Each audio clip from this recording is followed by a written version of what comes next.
Gossip DRC News avec Jazz Kaboulou. Nous allons, Mike Kebaï a soutien d'ambition total. Tozolinga, justice et Salah Moussa, tout comme Yemope Mike Kebaï a un souci parce qu'il a saisi aussi des instances judiciaires par rapport à Kanaé et tout le droit l'Obama de manière à ce que ceux qui sont libres, sont innocentés parce que jusque-là, sont présumés. Gossip DRC News avec Jazz Kaboulou.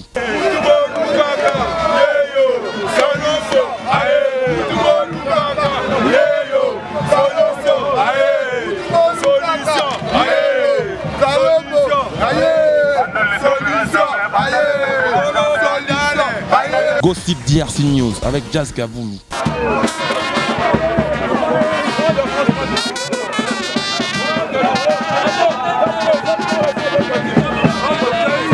Voilà la famille, on parle plus tôt, on vieillit, le savoir ne ment pas. Appelez-moi The Game.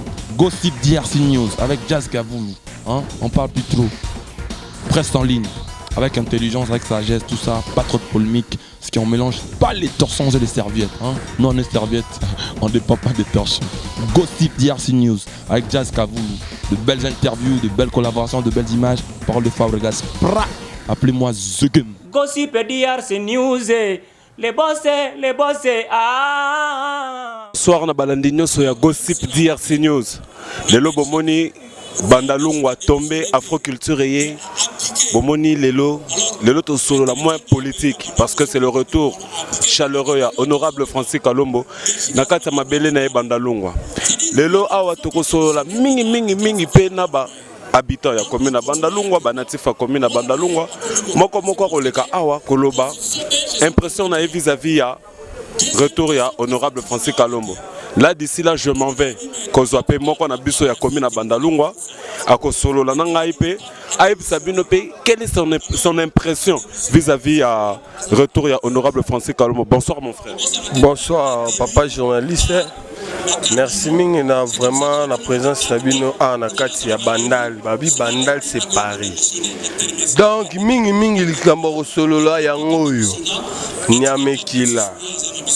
Balamba kaite balia kaite de retour na mboka na ye pe na mabele na ye ya Bandalou. Donc excellence Francis Kalombo solution yende solution ya Congo. Yebisa biso impression na yo vis-à-vis ya retour na ye awa na kati ya mabele na ye Bandalungwa pe na mboka na ye Congo. Donc rien à dire hein. En tout cas rien à dire. Pour nga pena Francis Kalombo dans Mutaboye. So ba gata 2. Na ebiti. Pas nga la ye moko. Donc yene nga ye boye msu boulot exacté mais chaque maman a otika dossier, chaque papa a tiki dossier, a tiki makamna ye pe a solution. Est-ce qu'il y a des choses à solution par Francis Kalombo? Tara la minute na ça. Donc on a pas n'a mekila solution. Ye wana to mona. Moi na bandala tango. Donc yende solution, yende makambo. Ezaka tozo mona ka ke andere ka bandal motezo réclamer mais funa. Na kamwana vraiment na TV ngo. Yebisanga na excellence ni na TV role ka Francis Kalombo. Aza. Excellence amanzanza wala. Il y a une solution. Papa social, papa malamu, papa bolingo, nyoso yinde tabanda makambo wana. Moi le lobana ya suka pona batu nyoso bazoli bako Orlando na Gossip DRC. Donc nga pena na chaîne na biso lobana nga ya suka pena te poto jali. Mais en luta continue. Mingi na lobaka vraiment to ane sengo. Papa na biso Bandal, honorable na biso excellence na biso yeyo. Donc ala ba projet na ye.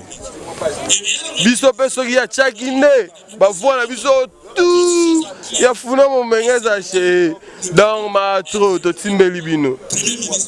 Otika papa solution. Merci vraiment mon frère Nanenge au PC biso impression na vis-à-vis ya retour ya Francis Kalombo. Tokoza susu mutu moko.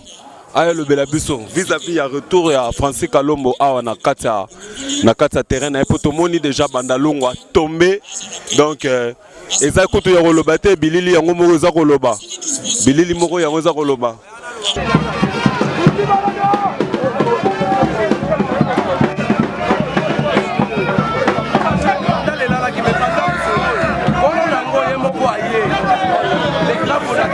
Les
ça veut dire.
Francis Kalongo azongi na mboka. Merci mpona mokonzi ya mboka. Merci. Kitoko trop mpona président de la République ya Fati. On comprend l'idéologie exacte.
biso votaki oyo biso votaki toyebi bien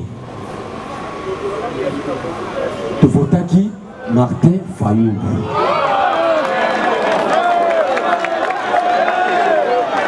oyo peuple votaki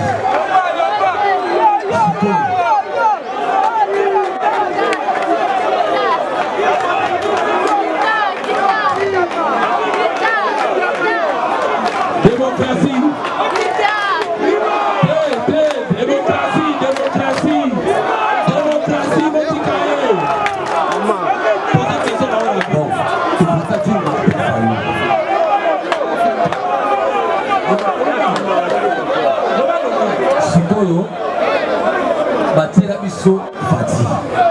Est-ce que makambo lobi soka ça si on doit utiliser est-ce qu'on réussit en merci beaucoup. Naï doye binga bien na franc parler. Boyete. Naki m'a rappelé question. Alors na lobi boye. D'abord Toyo Canadien. Vote est un secret à isoloir. Moutou na conscience na ya okota na bureau ya vote à voter. Ils sont qui déjà dès le départ, tout le monde a dit que vote est en tricherie. Le bon est en tricherie, ça a dit que voter. Bato ba mona ki que résultat eza mabe, basala ki dini ba contester qui yango.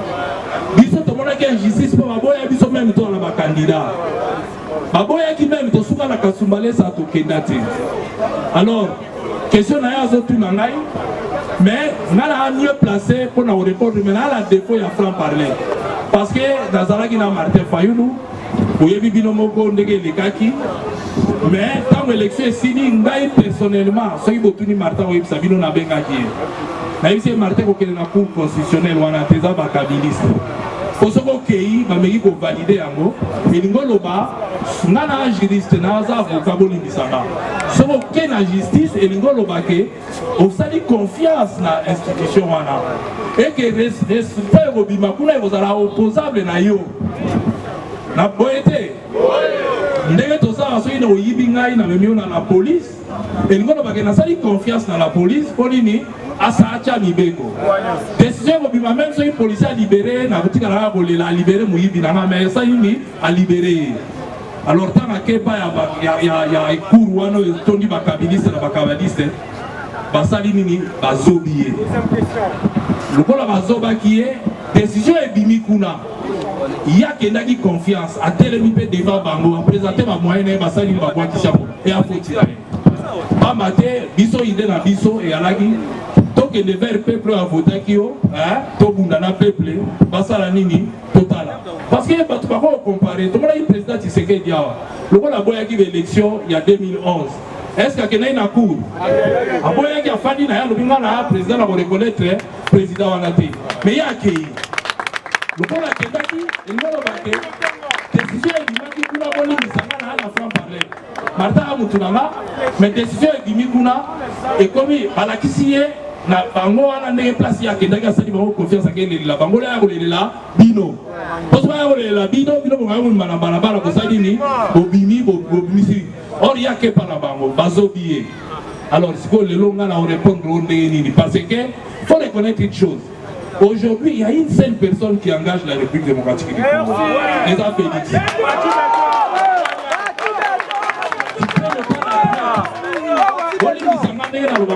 journaliste na yebinga botuna na bino ba question te ponga na kosa kate lelo mutawa engagé Congo ezala moko soki pe biso lelo tozoki po ye moko ala na ba bozo c'est la Francie passeport na ezongi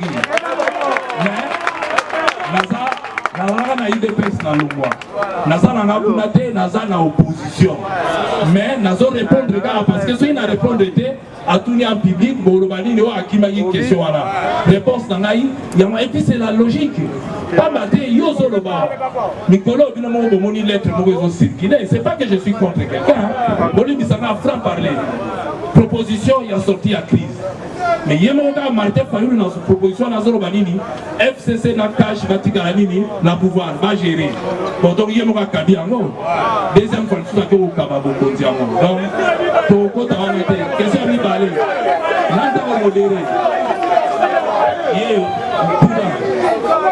ok bana Congo mote na sepeli komona papa esemo ya mingi nazalaka na susi mingi ya mboka na biso Congo eloko toyoka basolution ke nayokaki babi ke na parti ya parlement bakoma bachange construction kende ekomaka badepute bakoma kovote président non peuple afotaka sous président te koma badepute eloko wana epesaka biso mwa pasi yango mwa papa eye molobeli na biso ekozala esengo mingi komone a récupérer makambo na maboko libona ya pouvoir donc tokotoa changement oyo pasi na motema na merci. C'est là, moi comme on peuple a poli petit à tout là, bon pour ça. Bon, nous allons répondre rapidement à beaucoup de les loyaux, possibilité à modification de la constitution, ils allaient prévu dans le cadre du conseil au contact. Mais tout est à la vigilance. Ce qui va y avoir il y a le président de la République, il a voté dans le Parlement, tout ça, tout Bamate, bazobi biso mingi tonyo kwa mingi. Nala zo konyo kwa yesa bino mala mala bandal. Biso bala bandal ba yeba biso bandaka na toka ba teti. Yasuka tondi bala biso ba tuti ata uti mbinzo ye koleki yo. Alors, ngai na alaki na bakota na mona eloko ezo satisfaire biso te na boyaki na nga nakoki mpe lelo nayemba umelana na ministre me nabaki ya biloko pamba intérêt na ngai ya peuple est ce que awa nafai na bino tofandi te tofandi donc eloko wana soki eye na parlement kozala mobilisable lelo boni ke fatia permettre biso totambola na bapolicier basécurize biso mpo nini mabe koya tozosala opposition moko oyo lacrymogène eza te mais ezalaki cadeau te parce que bobunda ti bato bakufa ebele awa mpo toya kokóma na situation eza fruit na bino moko bomibetela maboko po soki bobundaka te soko bobundaka te mbe lelo tokómi na situation oteke tokosulula mpe boye osengi mpo autorisation jatini asali nini apesi liboso yalaki soko osengi atokelela ndenge nini initi bon wapi moto opeple akomaka yeyo loba. Bonjour à tous. Question à Reza et par honorable Francis Kalongo. Honorable, na bandal avant aucun détour, comme Molobe la biso ya bandal paix à peuple. Un dernier temps, tout le monde est honorable à celle souté. Soit disant que ça qui me sort en coffre à voiture. Aux gens ici sous terre à certains. Au final là, oui, il y a des salutions. Merci beaucoup, merci.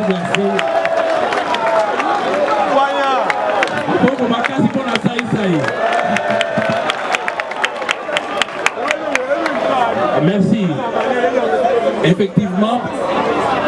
Effectivement, tozala na taille au solo là. Binomo boyebi na 2015 événement elekaki. Hein? Bino tout bobimaki na balabala.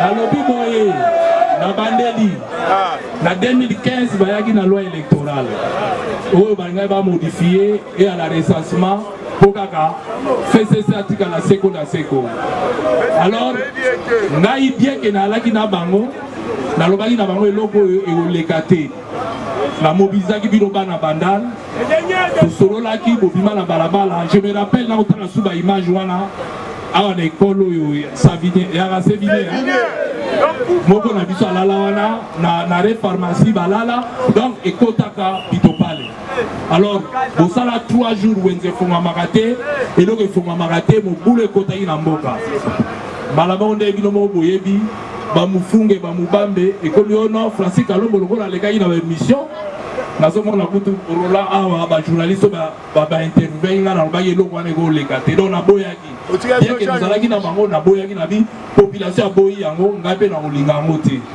alors ekreaki oyo ekreaki bino moko boyokaki elobaki bamufunge bamubambe alors nzambe asungaki ngai bilili yango eza molo pusana te fa pusana boye s'il te plaît donc bilili yango moko eza oloba bozomona ke déjà tozokota vers molili mais bato baza kaka ebele donc makambo kutu ya bato baza ebele mon frère s'il te plaît soko koko pusana et ça la biso bien.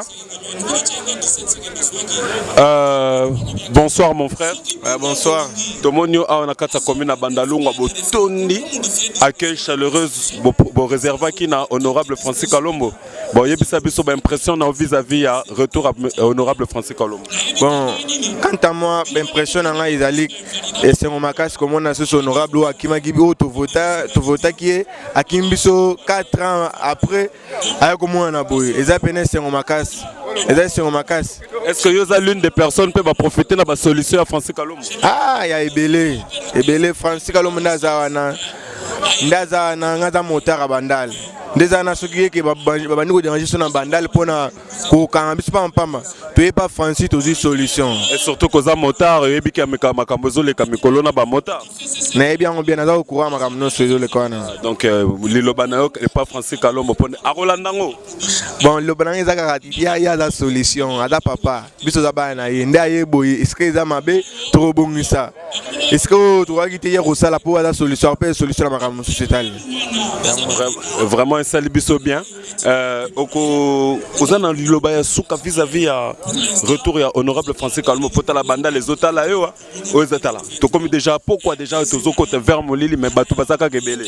Bon, quant à moi on a kolo bapona honorable né à Zongi na Congo. Kozonga azongi mpoya olala na ndako na ete mais azongi pona et pas yo makamolela ki ala musango ye abi aza muto opposition. Bon, opposition faut travailler na ninga opposition. Ce qui pouvoir payer en place paix. Faut que ce pouvoir il s'allie bien, fabe de paix maboko. Ce s'allie mabende à revendiquer. Et non so ozongi ba batela ozongi pona ko bebe c'est sikoza malamu banini bona et ça la bien te. Ozongi pona olala pampa ozongi pona ko chama kamona nzela en tant que solution. Ok, merci mon frère Nandenge. Au PCBiso, impression vis-à-vis à retour à honorable Francis Kalombo. Moi directement, je veux vous dire au revoir. Au prochain numéro, il y a Afroculture Nakata Gossip DRC News. Bon, on dit déjà que tout le monde est vraiment quasi fatigué. Je crois que la prochaine fois, tout le monde en a pas tout solo lango. Ok. Donc, il faut reconnaître quand même ce qui a bien allé. Mais pas ces hommes, pas ces hommes à casser, ici, Mboke Dindi Kodinda. Et que Bakunjo Baye, les notions volontés à Malam. Quelles que soient les conditions, pour le beau, nous avons comme un pouvoir, nous avons un pouvoir. Pourquoi les Congolais, ce que nous avons Madame Moulinga Congo, ici, nous avons doté d'un amour, nous avons miracle, nous avons volonté. Parce que nous avons Namona, je suis à Moïse Katumbi, Nenga Sala na Katanga, Namoni que Congo est changer parce que Katanga est comme numéro 1 à contribution à budget national, donc plus de 50% du budget national, les avons dans Katanga. Alors que il bosse ça les 4 et ça là que dollars et mataka et guité à nase, na 90 et quelques. Les oyo dollars et qui il faut combien de $dollars dans 90 de au bout d'un 170 combien. Donc nous va quelque part ceux qui va gouverner nous va travailler à malam Moïse Sala il faut volonté ça là parce que les gens va remplacer na 4 mobiba ils sont incapables de ça mais ma belle ça yango ba société ka yango ba minéré ka ko ezala ka wana donc quelque part il faut la mutema mabe mais na yeko kuta pe na kine awa na moni pe que gentini abandi bien abandi na baida malamu na moni anga désenclaver makala basala ba pompe basala banzela et qui propre mais à continuer mais biso pe population to accompagner ba konti na eloko ba so biso to mutema mabe na batute to ça l'opposition moko républicaine pas opposition ya liga ke to finga ka pouvoir to sala ka pouvoir boité biso to lingi so pouvoir asali malamu to bi malamu so pas sali mabe andi mato critiquer so peuple a lingi ta marché atika peuple a marché marche c'est expression de démocratie so ko boy démocratie s'exprimer ba ruina au de l'autre là bata fait cesser peuple a lingi ko sentir ba mata mukete même so ba tout à tolo le on a sentir na population ils a voilà mais faut ba la bateau ba s'amender ba lo ba ki bon voilà le peuple a l'exhibition ka lingi biso c'est que quelque part tout ça là qui m'a bé et que tout le gâteau changer ce qui va changer la qualité bloc que go démarrer pour tout soulager pas ça.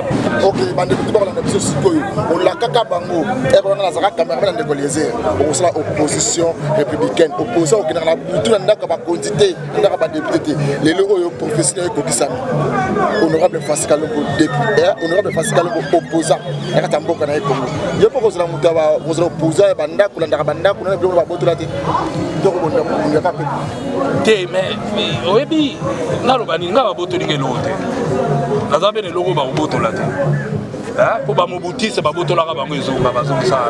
Nous avons remarqué d'abord une très grande mobilisation de votre part, déjà merci.